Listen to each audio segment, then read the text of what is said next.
এই পাহাড়ের ভিতরে লুকানো আছে $1 বিলিয়ন একটা নিউক্লিয়ার বাংকার। আমরা পাহাড়ের ভেতরে প্রায় 2000 ফুট মাটির নিচে আছি, আর এটা এখনো পর্যন্ত তৈরি সব থেকে বড় নিউক্লিয়ার বম। আমি তোমাদের পার্থক্য দেখাবো এই $50 মিলিয়ন নিউক্লিয়ার বাংকার, এই $30 মিলিয়ন বাংকার, এছাড়া আরো অনেক বাংকার রয়েছে যার শুরুটা হবে এই $1 বাংকার দিয়ে। এটা সেফ। দেখা যাক ভেতরে কি আছে। ও ভেতরটা ভিজে। আমি এখন তোমাদের এই বাংকারটা ঘুরে দেখাবো। ট্যুর এখানেই শেষ হলো। এটা এক ধরনের শিপিং কন্টেনার যা মাটির নিচে চাপা পড়ে রয়েছে। এটা এখনই বেঁকে যাচ্ছে। ওরা আমাকে এটার দাম $1 কেন সেটা বলবে। আমি বলতে চাইছি এটা এক্সপ্লোশনের পরেই হয়েছে। তোমার কি মনে হয় এই বাংকারটা বোমটাকে সার্ভাইভ করতে পারবে? না। দেখা যাক তাহলে। বোমটা ফেলো। হ্যাঁ, কি?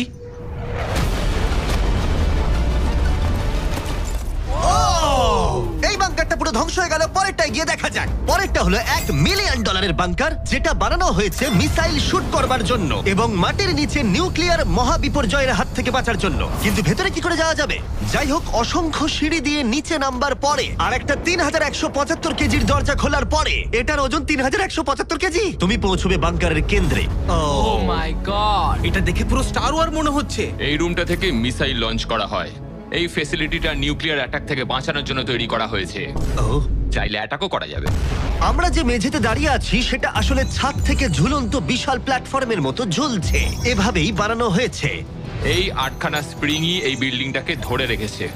এটা বিশ্বাস করা কঠিন যে 50 বছর আগে আসলে এটা একটা মিসাইল কমান্ড সেন্টার ছিল, কিন্তু এখন এই মানুষটা এটাকে একটা লুকোনো সুরক্ষিত বাংকারে পরিণত করেছে, যা যে কোনো মহাবিপর্যয়ের সাথে লড়াই করতে পারবে। সরকার তোমাকে এটা করতে দিল কি করে? ভাই, বাথটব এখানে। আচ্ছা, তোমার কি মনে হয় আমার বন্ধুদের আইকিউটা কেমন? আমার মনে হয় খুব একটা বেশি নয়। আমরা আরো 2টো ফ্লোর নিচে নামবো। এটা হচ্ছে সবচেয়ে লোয়েস্ট পয়েন্ট। আমরা এখন 5 তলা মাটির নিচে আছি। এটা কিচেন, এন্টারটেইনমেন্ট এরিয়া, কিন্তু সবচেয়ে ভালো পার্ট হলো এই ক্লাবটা। ওয়াও! এই মানুষটা অ্যাকচুয়ালি পার্টি করছে মাটির 5 তলা নিচে। নোলানকে এখানে ইনভাইট করা হয়নি। আমি এই জায়গাগুলো সকলকে দেখাই না। ওয়াও! এগুলো কেউ দেখতে পায় না। এরপরে ও আমাদের নিয়ে গেল এই বাংকারের একটা সিক্রেট জায়গায়, নিউক্লিয়ার অ্যাসাইলামে, যেখানে কয়েক যুগ আগে একটা আসল নিউক্লিয়ার মিসাইল রাখা হতো। না জিমি, এদিকে এসো। ও দাঁড়াও, এটা কি? ওইখানে যাওয়াটা সেফ হবে? হ্যাঁ? না। দাঁড়াও কার্ল, ও কিন্তু বললো এটা সেফ নয়। লাইটগুলো নিভিয়ে দিলে কেমন লাগবে? আমি জানি না ঠিক। ও ভাই, আমার সত্যি ভয় লাগছে। আরে আমি তো কিছুই দেখতে পাচ্ছি না। আশ্চর্যের বিষয় হলো আমরা তো সবে শুরু করেছি। এই ভিডিওর পরের বাংকারগুলো দারুণ। ক্রমশ এগুলো আরো বড় হবে এবং আরো বেশি দামি হয়ে উঠবে। কিন্তু যদি তোমরা কেউ এটাকে বানাতে চাও, তাহলে এটা অনেকটা এরকম দেখতে লাগবে। আমাদের পায়ের নিচে সিক্রেটলি লুকানো, যার দাম হলো $3 মিলিয়ন। চলো আমাকে ফলো করো সবাই। আমি কিন্তু বাংকারের ভেতরে যাচ্ছি। ভাই, এটা কিন্তু সত্যি অসাধারণ। ওয়াও, এটা তো দারুণ। নিরাপত্তার জন্য তোমার উপরে প্রায় 1 মিটার কংক্রিট তৈরি করা হয়েছে। এই সেফ হাউস ছাড়াও আমার একটা মিউজিয়াম আছে, যার মাধ্যমে আমি ইউটিউবে ক্রিয়েশন করে থাকি। যদি তোমাদের মনে হয় এই বাংকারের দাম কেন $3 মিলিয়ন, তাহলে বলি সেটা হলো এই ইউটিউবারের অদ্ভুত এবং বিপজ্জনক অস্ত্রের সংগ্রহের জন্য। এটা একটা ব্যাকপ্যাক ফ্লেম থ্রোয়ার। এই লোকটাকে দেখতে অনেকটা আসল টনি স্টার্কের মতো। এর কবজিতে লাগানো রকেট লঞ্চারটা দেখো। এটা দিয়ে ছুরি বেরোয় এবং এটার মধ্যে ট্রেজার আছে। আর চেন সহ একটা মেশিন গান। ও মাই গড, এটা দারুণ। বাংকারের যেন কোনো ক্ষতি না হয়। ও আগুনের কথা আগেই বলেছিল, তাই। ও ভাই, ও গড, দাঁড়াও, আমরা কিন্তু বাংকারের ভেতর আছি। তুমি এদিকে এসো। ঠিক আছে, এবার দেখো। ও মাই গড! আমি কিন্তু জানি না এটা কতটা সেফ। এটা তো ভয়ঙ্কর। তুমি তো ভাই বাংকারটাকে পুড়িয়ে ফেলবে।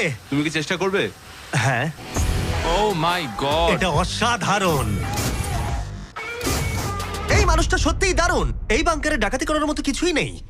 এটা শুধু একটা বাংকার নয়, এর মধ্যে আরেকটা রুম আছে। ও, তার মানে কি? আমার মনে হয়েছিল এই মানুষটা গর্ত খুঁড়তে ভালোবাসে। ও একটা আসল আন্ডারগ্রাউন্ড টানেলিং সিস্টেম বানিয়ে ফেলতে পারে। ওয়াও, এটা তো আগের বাংকারের থেকে অনেকটাই বেশি বড়। আর ও একটা ভয়ঙ্কর আবিষ্কার করেছে যেটা আমাদের এখানে সুরক্ষিত রাখবে যদি বিপদ আসে। আমি এখান থেকে বেরিয়ে যাচ্ছি। প্রথমে ও আমাদের একটা ক্যানন দেখালো, যেটা যেকোনো জিনিসকে গোলা বারুদে পরিণত করে। আমাদের কাছে এখন ব্রেড রোল আছে। আমি চালাচ্ছি তাহলে। ঠিক আছে, করো। হ্যাঁ, আমি করছি। তাড়াতাড়ি করো। ঠিক আছে, চলো কি বলছো তাহলে? ভয় করছে। যেকোনো মুহূর্তে আমি শুট করছি। করতে পারে। ভাই মারো। শুট। ও এটা অসাধারণ। একটা পুরো টয়লেট রোল। বাংকারের এই অংশটা আমাদের প্রোটেক্ট করবার জন্যই, কিন্তু কলিন যদি এটা করে তাহলে সেটা কতটা হবে বলতে পারছি না।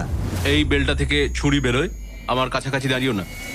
ও ও ভাই ও ও ও ও ও ও ও ও ও মাই গড, বিশেষ করে ও এটা শুরু করবার পরে। আচ্ছা, তোমার হাত থেকে কখনো ছুরি পড়ে গেছে? না, ঠিক আছে ঠিক আছে, এটা বন্ধ করো বন্ধ করো বন্ধ করো। তুমি এটা করতেই পারতে ছুরির বেল্টটা না থাকলে। হ্যাঁ, কিন্তু এটা খুবই অসাধারণ। আচ্ছা জিমি, এবার তুমি এটা দেখো। এটা একটা ফ্রিজার ওয়েভ, মাইক্রোওয়েভের থেকে একদমই উল্টো। আমরা কিছু ফেস্টিভ্যাল নিয়ে নেবো এবং এখানে আমরা স্প্রে করব। এই দেখো। কি? ওয়াও, ও অপেক্ষা করছিল কিভাবে ফেস্টিভ্যাল স্কাপস এতে তৈরি হয় সেটা দেখানোর জন্য। হয়ে গেছে, আশা করি তোমার দেখে ভালো লাগবে। ওয়াও, ও মাই গড, ফ্রোজেন ফেস্টিভ্যালস। এটা দারুণ, তাই না? হ্যাঁ হ্যাঁ, সত্যি। কিন্তু কলিন এটাকে যতটা নিরাপদ মনে করে, তার সাথে এই $5 মিলিয়ন আইল্যান্ড প্যারাডাইজের প্রেসিডেন্সিয়াল বাংকারের কোনো তুলনাই হয় না। ও এখানে খুব বাজে আরে, গন্ধ বেরোচ্ছে। এটা খুব বেশি মনে নাও হতে পারে, কিন্তু 1961 সালে মার্কিন যুক্তরাষ্ট্রের সবচেয়ে সুপরিচিত রাষ্ট্রপতিদের মধ্যে একজন JF কেনেডির জন্য এটা যথেষ্ট ছিল। ও মাই কি? গড! মানে তুমি বলছো জেএফকে এটাতে থাকতো? কিন্তু হ্যাঁ, এটা এখন একটা আবর্জনা। এটা হলো প্রেসিডেন্সিয়াল বাথরুম। তুমি বলছো এটা 5 মিলিয়ন? কিন্তু দারুণ ব্যাপার হলো, এই $1 বিলিয়ন বাংকারটা এতটাই সুরক্ষিত যেখানে নিউক্লিয়ার এক্সটেনশনের পরেও তুমি সার্ভাইভ করতে পারবে। এটা খুব একটা বড় নয়। আমি আশা করি যে এফকে এই ভিডিওটা দেখবে না। এরম বাঙ্কার দেখে ওর মন খারাপ হয়ে যাবে। আমার সেরকম কিছু মনে হচ্ছে না। এবার তাহলে অতীতের বাংকার থেকে চলো ভবিষ্যতের বাংকারে যাওয়া যাক। $30 মিলিয়ন বাংকারে সবাইকে স্বাগত। এটা একটা 15 তলার বাংকার। এটা বেসিক্যালি একটা আন্ডারগ্রাউন্ড স্কাই স্ক্র্যাপার, যার ভেতরে 75 জন মানুষ যে কোনো কিছুর হাত থেকে সার্ভাইভ করতে পারবে। প্রথমত এগুলো হলো আর্মার বসানো স্টিলের দরজা। এই দরজাগুলো 2 ফুট পুরু। দরজাটা ভাঙতে গেলে কতগুলো আরপিজির দরকার হতে পারে? মনে হয় 3টে। আর যদি এটা সেফ বলে না মনে হয়, তাহলে ওপরে 24 ঘন্টার জন্য স্নাইপার সিকিউরিটি মজুদ রয়েছে, আর ল্যানির ফেভারিট বন্দুক। ও মাই গড, তাহলে তুমি যুদ্ধের জন্য প্রস্তুত? আমরা কোনো কিছু চুরি করতে দেবো আমি না। একটু ধরতে পারি? এই বাংকার একটা নিজস্ব ইনডোর শুটিং রেঞ্জও আছে। এটা অসাধারণ। হয়তো এগুলো অতিরিক্ত, কিন্তু যদি পৃথিবীর শেষ মুহূর্ত চলে আসে, তাহলে এখানে কে থাকতে চাইবে না? এই বাংকার একটা হসপিটাল আছে, একটা এক্সাম রুম, একটা ডেন্টিস্ট অফিস, একটা ফার্মেসি, আর এটা একটা জেল। 15টা লাক্সারি অ্যাপার্টমেন্ট, যেগুলো আমরা আগেও দেখেছি। ও এখানটা ভাই, দেখো, আমার তোমাদের মনে দারুণ। আছে। 5 বছর আগে আমরা একটা ভিডিও খুঁজে পেয়েছি যেখানে আমরা 24 ঘন্টা বাংকারে কাটিয়েছিলাম। দেখো কতটা আলাদা। তখন ইয়াং ছিলাম। এই অ্যাপার্টমেন্টটা মাটির 15 তলা নিচে অবস্থিত। এটা অনেকটা সুন্দর। বেশিরভাগ মানুষের বাংকার অ্যাপার্টমেন্টের চেয়ে এই ওয়াশিং মেশিন ড্রায়ারটা অসাধারণ। আর এর 14 তলায় অন্যান্য সুযোগ সুবিধা রয়েছে। চ্যান্ডেলার আর বাকিদের বলো না, ওরা হিংসা করতে পারে। আমি তোমাকে এর মতো একটা কিনে এই দেবো। জিমি, আমি হ্যাঁ, বলো। ওদিকটা দেখলাম, Hey. ওদিকটা একই। বেশ হ্যাঁ, ভালো। তোমরা একটু ওদিকটা ঘুরে আচ্ছা, আমি এসো। এই ঘরটা নেবো? ওদিকটা একটু চেক হ্যাঁ, করে ঠিক দেখার আছে, দরকার ঠিক আছে, আমি আছে। যাচ্ছি। আমি কিন্তু এই ঘরটা নেবো। আর যদি তোমরা ভাবো ওরা এখানে কি খায়, এটা আমাদের গ্রসারি স্টোর। এটা তো দেখছি সত্যি অসাধারণ, একটা দারুণ ব্যাপার। তোমাদের সবার ক্যানে বেকান আছে? যদি বেকানি না থাকে তাহলে বাংকারের মানে কি? ক্যানের মধ্যে? আর যদি তোমরা ক্যানের বেকন ট্রাই করতে না চাও, এটা হলো হাইড্রোপনিক্সের এন্ট্রেন্স। ওয়াও, এটা হলো সম্ভবত এই বাংকারের সব থেকে ইম্পর্টেন্ট রুম। এখানে মাটির বদলে হাইড্রোপনিক্স বিভিন্ন ধরনের গাছপালা জন্মাতে জল ব্যবহার করে, যার ফলে এখানকার বাসিন্দাদের জন্য খাদ্য ভাণ্ডার অসীম হয়। আর তারপরে শেষ পর্যন্ত আমরা পৃথিবীর সব থেকে সুরক্ষিত পুল দেখতে এলাম।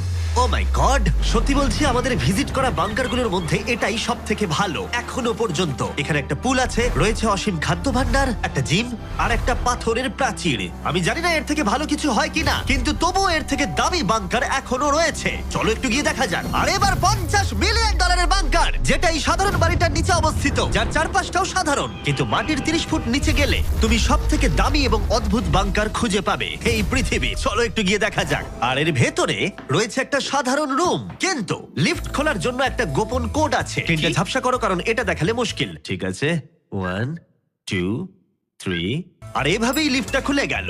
ঠিক আছে, তাহলে তোমরা রেডি? এখন আমরা মাটির নিচে 3 তলায় যাব। পেছনে খুলে স্পষ্ট দেখতে পাবে এগুলো পাথর আর সিমেন্ট। আমরা অনেক নিচে যাচ্ছি, এটা অনেকটাই। সত্যি দারুণ। আমরা তো নেবেই যাচ্ছি। ঠিক আছে। আর ও মাই গড, ও এটুকু ভাই, এটা জায়গায় কি? এত কিছু ধরলো কি করে? এটা তো অসাধারণ। এই $50 মিলিয়ন বাংকারটা ডিজাইন করা হয়েছে যাতে মনে না হয় বাংকারই ভাই, আছি। দেখো কার্পেটটা একবার দেখো। এটা কি কার্পেট নাকি ঘাস? আমি জানি না, কিন্তু এটা দারুণ। যদি তুমি একটা বাংকারের ভেতরে 100 বছর আটকে থাকো, তাহলে এই বাংকারটা সম্ভবত তুমি চুজ করবে, কারণ এটা বাংকার বলে মনেই হয় না। এটা যেন মুক্ত এলাকা। এই গাছগুলো ওরা কত সুন্দর বানিয়েছে। ওই দেখো ক্রিসমাস ট্রি। যদিও ক্রিসমাস 9 মাস আগে চলে গেছে, আমার মনে হয় এটা এখানেই রাখা থাকে। চলো তাহলে এবার পুরো বাংকারটা ঘুরে দেখা যাক। এই জায়গাটা আমরা এক্সপ্লোর করব। আর এই বাংকারটা হচ্ছে সব থেকে ও সামলে জিমি। যে বাংকারটা বানিয়েছিল তার হাইট ছিল বোধহয় 5 ফুট। দাঁড়াও, তারিক একবার ভেতরে হেঁটে এসো। আমার লাগছে না। ও যাবে না ভেতরে? তুমি বেটে। ও মাই গড, এই জায়গাটা কি অসাধারণ! এই জায়গাটা তো বিশাল। এই জায়গাটা আমার ভাবনার থেকে অনেকটা বেশি এটা বড়। দারুণ। মনেই হচ্ছে না বাংকারের মধ্যে আছি। না, আমার নর্মাল বাড়ি মনে হচ্ছে। এই বাংকারটা এমন ভাবে ডিজাইন করা হয়েছে যে যদি তুমি এর ভেতরে থাকতে চাও, আর সেটাও 1 যুগ ধরে, তুমি বাইরের জগৎ ভুলেই যাবে। এখানের বাইরের জগৎ কেমন দেখতে? মনে হচ্ছে যেন আমরা ঘুরতে এসেছি। জানলার বাইরে দেখো কত সুন্দর লাগছে। সত্যি মনে হচ্ছে আমরা $50 মিলিয়ন বাংকারে আছি। কোকটা কেমন খেতে বলো তো? এটা কত পুরনো? ও গড। না, দাঁড়া। এটা এক্সপায়ার করে গেছে 2 বছর আগে। যা বলেছো। টেস্ট এটা। এই গুগল, যদি আমি মরে চাই? হ্যাঁ ভাই, দেখি। এটা দেখো। হ্যাঁ, কারণ আমরা মাটির 3 তলা হ্যাঁ, নিচে দেখো। আছি। ওয়াও, এই তো, এটা আবার কি? এই তো। ভাই। হ্যাঁ, এটাই হলো রুম। আচ্ছা, এটা কি সেই ভিডিওটা যেখানে আমরা হুগো আর রেনকে 100 দিনের জন্য রেখেছিলাম $500,000 জেতার জন্য? তোমাদের মনে আছে? হুগো আর রেনের সম্পর্কে তোমরা কি ভাবো? সব সময় ঝগড়া করে। আমার ভালো লাগে। যদি আমি তোমাদেরকে বলি এটা ওদের লিফটে করে নিচে নেমে আসা সিগন্যাল, ওরা এবার রেগে যাবে কারণ আগের বাংকারের থেকে এটা অনেকটা বেশি সুন্দর। দেখা যাক এবার কি হয়। এটা আবার কি? $50 মিলিয়ন বাংকারে তোমাদের স্বাগত। Hi, guys. ও, দারুণ। তোমাদের কেমন লাগছে? এটা একটা বাংকার। তোমাদের যে বাংকারে রেখেছিলাম তার থেকে এটা অনেক বেশি সুন্দর, আমি দুঃখিত। হ্যাঁ। কিন্তু ডায়েট কোকটা যেন খেও না, 2 বছর আগে ওটা এক্সপায়ার করে গেছে। মজা করো। ইয়েস। লড়াই করো না, আমাকে এইভাবে অসম্মান করো না। তুমি একটা বোকা। না, করব না। তোমাদের বাংকার ভিডিওটা আমরা দেখছি। ছোট্ট একটা বাড়ির মধ্যে একটা বড় বাংকারের ভিতরে। তোমাদের কেমন লাগছে? তুমি ঠিক কি বলতে চাইলে? ওটা নিয়ে বেশি ভেবো না, চলো এগোই। আমি হুগো আর রেনকে বাংকারের মধ্যে ঘুরতে আটকালাম না, কারণ ওটা ওদের পুরনো অভ্যেস। সবকিছু পিঙ্ক। হুগো, আমি তোমায় প্রমিস করছি, এটা যদি আমাদের রান্নাঘর হয় আমি তোমাকে রোজ রান্না করে খাওয়াবো। এটা ভালো, কিন্তু আমার মনে হয় না তুমি রান্না করতে। না। ও মাই গড। এই বাড়ির বাইরে একটা পুল আছে। আমরা এখনো বাংকারে আছি, এটা মনে রেখো। হুগো, ও মোজাটাও খুললো না। এই বাংকার সম্পর্কে আমার একটাই অভিযোগ হলো, এই পুলের জলটা কিন্তু বড় বেশি ঠান্ডা। তোমাদের কেমন লাগতো যদি তোমাদের চ্যালেঞ্জে এরকম একটা পুল থাকতো? দারুণ লাগতো। আমি তাহলে পুরেই থাকতাম। আর এই বাংকারের মজা আরো দ্বিগুণ করতে তোমরা সবাই পিনাট বাটার কাপকে এতটাই ভালোবেসেছো যে আমরা হেজেলনাট দিয়ে এর আরেকটা ভার্সন বানালাম। এটা কিছু সময়ের জন্য অ্যাভেলেবেল আছে কয়েকজন রিটেলারের কাছে, তাই শেষ হয়ে যাবার আগে টেস্ট করে নাও। আর পিনাট বাটার কাপ টেস্ট না করে থাকলে দুটোই টেস্ট করে বলো কোনটা ভালো। এটা দারুণ খেতে, এবং অবশ্যই নিজস্ব গোপন পালানোর ঘর ছাড়া এটি কোনো লুকানো বাংকার হতো না। এটা ছিল সিক্রেট এক্সিট। আমি নিশ্চিত নই যে এটা দেখাবো কিনা। আমরা প্রায় শেষের দিকে, কিন্তু এখন অনেক বাকি আছে। এই পৃথিবীর সবথেকে সুরক্ষিত বাংকার, যার মূল্য হলো $1 billion. শায়েন mountain space force station. এই বাংকারটা ঘেরা রয়েছে একটা 2000 ফিটের বিশাল গ্রানাইট পাথর দিয়ে। হ্যাঁ, ঠিকই শুনছো। এবং এটা এখনো পর্যন্ত মানব প্রজাতির বানানো সবথেকে সুরক্ষিত বাংকার। কি হবে যদি আমরা এর ভেতর দিয়ে দৌড়ে যাই? ওদের জিজ্ঞেস করো না। ওরা শুট করে দেবে। ও, ঠিক আছে, আমি দৌড়ে ঠিক যাবো। আছে, চলো তাহলে দেখা যাক। আর এখানে রয়েছে একটা সুন্দর 3D ম্যাপ, যেটা আমাদের দেখাচ্ছে যে এই বাংকারের ভেতরে কোথায় কোথায় ঠিক কি কি আছে। যাই হোক, এই জায়গাটা এতটাই সিক্রেট আর সিকিউর। এই ক্যামেরা লেন্স ক্যাপটা লাগিয়ে নাও। ঠিক আছে, আমি লিগ্যালি এগুলো দেখানোর কোনো অনুমতি পাবো না। আর যদি কোনোভাবে গার্ডদের তোমরা পেরিয়ে যাও, আমি কি তোমার বন্দুকটা ধরতে পারি? না, একদম না। ঠিক আছে, ঠিক আছে। গার্ড, আচ্ছা। এটা জিজ্ঞেস করো না। এটা আমি ধরতে পারি? তাহলে তোমাদের সামনে আসবে এই বিশাল নিউক্লিয়ার বম্ব প্রুফ ডোর। এমনকি এটা আটকে দিতে পারবে মানব ইতিহাসের সবথেকে ভয়ঙ্কর বমকেও। ও, এখানে 2টো দরজা আছে। আর যদি এটা কোনোভাবে যথেষ্ট না হয়, তাহলে আরেকটা দরজা অন্যদিকেতেও আছে। যদি কেউ ওপর থেকে বোম ফেলে দেয় আর আমরা এখানে থাকি, তাহলে কি হবে? কিছুই হবে না আমাদের। এটাকে আমরা বলি ওয়েলকাম ওয়াল। এখান থেকে আমাদের কম্পাউন্ড শুরু হচ্ছে। এটা দারুণ। হ্যাঁ আছে, এখানে স্পেস ফোর্স আছে। এখানে আছে 4টে কমান্ডস, যেগুলো বাংকারের বাইরে থেকে অপারেট করা হচ্ছে। আর এটা প্রথম সারির নেতাদের নিরাপত্তা নিশ্চিত করতে। এই বাংকারটা যে কোনো বড় বিপদের হাত থেকে বাঁচানোর জন্য তৈরি করা হয়েছে। আর এটা সব রকম বিপদকে পেরিয়ে যেতে পারবে। এই মাউন্টেন আর বাংকারের মধ্যে একটা গ্যাপ তৈরি করা রয়েছে। এই বাংকারে স্প্রিং লাগানো রয়েছে, যাতে এটা নিউক্লিয়ার অ্যাটাক অথবা ভূমিকম্পের শক ওয়েভ আটকাতে পারে। পৃথিবীর সবচেয়ে সিকিউর বাংকারে তোমাদের স্বাগত। ঠিক আছে, আমরা একটা বিশাল দরজা পেরিয়েছি, অনেকটা হেঁটেওছি। আমি বলতে পারছি না সেটা কতটা, কারণ এখানে আসতে আমাদের অনেকটাই কষ্ট হয়েছে। পৃথিবীর সবথেকে সুরক্ষিত জায়গাটা একটু ঘুরে দেখা যাক। আর এখন তাহলে আমরা কোথায়? Battle deck. আমি কি এগুলো বন্ধুদের দেখাতে পারবো? তোমার ডান দিকটা বাদ দিয়ে দেখাতে পারবে। এটা কোনো ইউএফও তো নয়, কিন্তু উত্তর আমেরিকাকে আকাশপথে বা সামুদ্রিক আক্রমণ থেকে রক্ষা করতে নোরাডের নেতারা এখানেই সিদ্ধান্ত নেবেন। এটা আমাদের জেনারেল। এটা পুরো জেনারেল সিটের মতো মনে হচ্ছে। আমি কি এখানে বসতে পারি? হ্যাঁ হ্যাঁ, বসে থাকো, কিন্তু ঠিক কিছু আছে। হবে না। আমি চেয়ারটা ছুঁয়ে ফেললাম, কিছু হ্যাঁ, হবে না তো? ওটুকুই। ঠিক আছে, আমি এখন জেনারেল। তারিখ সিস্টেমটা রেডি করো। হ্যাঁ হ্যাঁ, নিশ্চয়ই। আস্তে আরে, আস্তে আরে। আস্তে, না, তোমাকে ছুতে বারণ করা হয়েছিল। ওটা ছোঁয়া উচিত হয়নি। আমি করিনি। ঠিক আছে, তারিখ এই রে। তারিক, ওরা কিন্তু আমাদের অনেকবার বলেছে কিছু না ছোঁয়ার জন্য। আমাদের তদন্ত করতে হবে এখন। ভাই ওকে অ্যারেস্ট করে নেবে। Oh my oh god my god, I am so sorry. আমি সত্যি এটা সত্যি তুমি কি বুঝতে করলে? পারিনি। তারিক, মনে হচ্ছে আমাদেরকে বের করেই ছাড়বে। আর ছবে না ঠিক আছে, এটা আমি সরি তোমার বলছি। তো এটা আই এম বোঝা সো উচিত সরি, আই এম ছিল। So sorry. তারিক, এই বাটনগুলো কিন্তু মিসাইলও লঞ্চ করে দিতে পারে। আচ্ছা, এই জানলার ওপারে কি আছে? একটা তালি মারো। কি বলছো, মারবো? শুধু হাততালি দেবো? হ্যাঁ। ইয়ো আরে ভাই, এরিক আমাদের বাংকারের কেন্দ্রস্থলে সিক্রেট কমান্ড পোস্ট দেখালো।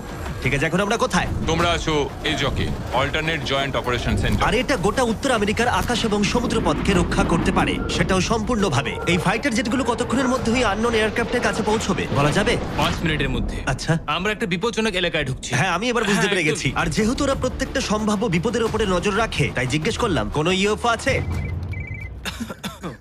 আর থাকতেও পারে, তোমরা উত্তর দেবে না? ও তো মাটির দিকে তাকিয়ে আছে। ও ঠিক আছে, ঠিক আছে, এখানে ভাবার কাট বিষয়। করো। শেষমেশ হলওয়েতে শুট করার জন্য পারমিশন পেলাম। ভালো করে দেখে নাও। এবার তুমি লেন্স ক্যাপটাকে আবার লাগিয়ে নাও জিমি। সত্যি?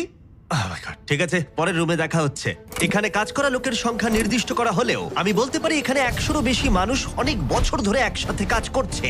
হ্যাঁ, অনেক বছর ধরে। এখানে আছে জিম, গ্রসারি স্টোর। দাঁড়াও, এখানে কতজন মানুষ এই বাংকারে কাজ করে যে তোমাকে একটা সাবওয়ে খুলতে হলো? একদম। আমি এখন সব থেকে সুস্বাদু মিটবল খেতে চলেছি। এখানে একটা নিজস্ব ফায়ার স্টেশনও আছে। হ্যাঁ, ফায়ার ট্রাকও আছে, যেগুলো এই পাহাড়ের ভেতরে আসল রাস্তার উপরেই চলে। দাঁড়াও, হ্যাঁ? ওটা নিয়ে কোথায় যাচ্ছ তুমি? না নিয়ে কোথাও ওটা যাচ্ছি আমাকে না, দাও। ঠিক আছে। সাধারণত ডামিতে প্র্যাকটিস করা হয়, কিন্তু আমরা নিজেদের একটা নিয়ে এসেছিলাম। তোমরা কিন্তু আমায় বাঁচাবে। ও অজ্ঞান হয়ে গেছে। ওর গালে চড় মারো। ওকে তোলো। উঠে পড়ো। আউ, Sorry. হ্যাঁ, নিয়ে চলো। আমাকে তাড়াতাড়ি। তোলো। স্যার, আমরা তাহলে কেমন করলাম? 10-এ 4 দেবো আমি। বোধহয় হ্যাঁ। আমরা সিপিআর দিইনি বলে। সিপিআর দাও, চলো। ঠিক আছে। কিছু বাংকার ব্যাকইয়ার্ডে লুকোনো আছে, আর অনেক টাকা দিয়ে প্রতিবেশীদের কাছেও লুকোনো রয়েছে। এবং অন্য কিছু এতটাই সার্ভাইভাল এবং লাক্সারিয়াস যে তাদের নিজস্ব ওয়াটার পার্কও আছে। কিন্তু এটার সাথে কারোর তুলনা চলে না। একটা আন্ডারগ্রাউন্ড সিটি যার নিজস্ব পাওয়ার গ্রিড আছে, প্রচুর হলওয়েজ, হাইওয়েজ এবং অনেকগুলো লেক। ওয়াও, এই বাংকারটা একদিন উত্তর আমেরিকা এবং গোটা মানব প্রজাতিকে রক্ষা করবে। একটা কাজ তোমায় এবার করতে হবে, ক্যামেরাটা বন্ধ করো। এটা করার আগে তুমি কি বলতে পারবে সাবস্ক্রাইব না করলে ইউএস মিলিটারি শাস্তি দেবে? একদমই না। ঠিক আছে, আমি চেষ্টা করেছিলাম। দেখার জন্য ধন্যবাদ।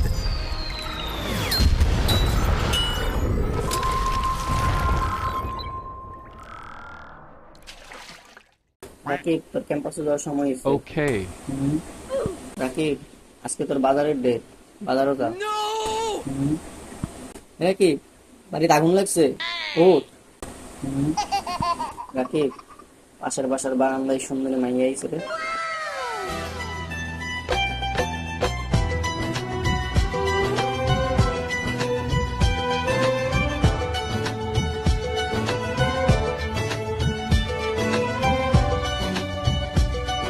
রাকিব, খেলা আছে রে, ফুটবল খেলা। চল। রাকিব, আন্দোলন হইতেছে, তাড়াতাড়ি এবার আন্দোলনে যাই। জয় বাংলা জিতবে আবার। এ বেটা তাড়াতাড়ি বেরো, আন্দোলন শুরু হয়ে গেছে। কি রে ভাইরাস টাকা? কিসে এমনি সিলেটেছিস কেন? দেখছস না প্রকৃতির ডাকে সারা দিতে গেছি। আরে রাখতে প্রকৃতি, হিন্দু আন্দোলন শুরু হয়ে গেছে। বাথরুমে বয়ে থাকলে চলবো? 2 দিন পর পর তোরা কি এর আন্দোলন? কি এর আন্দোলন মিলে?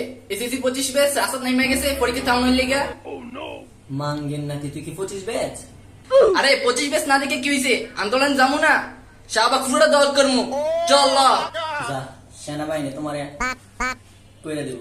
আরে বেটা ছোট ভাইদের সাহায্য করমু না? তো সাহায্য করতে গেলেই তো সেনাবাহিনী কিন্তু পজিশনে আয়। তাইলে কি আন্দোলন যাবি না? না, আমি বাথরুমে যা মনে হবে। না মানে শুনলাম 25 ব্যাচে সুন্দরী মায়েরগুলো আইছে আন্দোলনে, মনে হয় দেখতে পারতাম না। এটা তুই আয় কইতি না, তাড়াতাড়ি আয়। শুরু বাইরে সাহায্য করিগা, আজকে শাহবাগ পুরা আমরা। জয় বাংলা। জয় বঙ্গ। পাবলিক খেলাই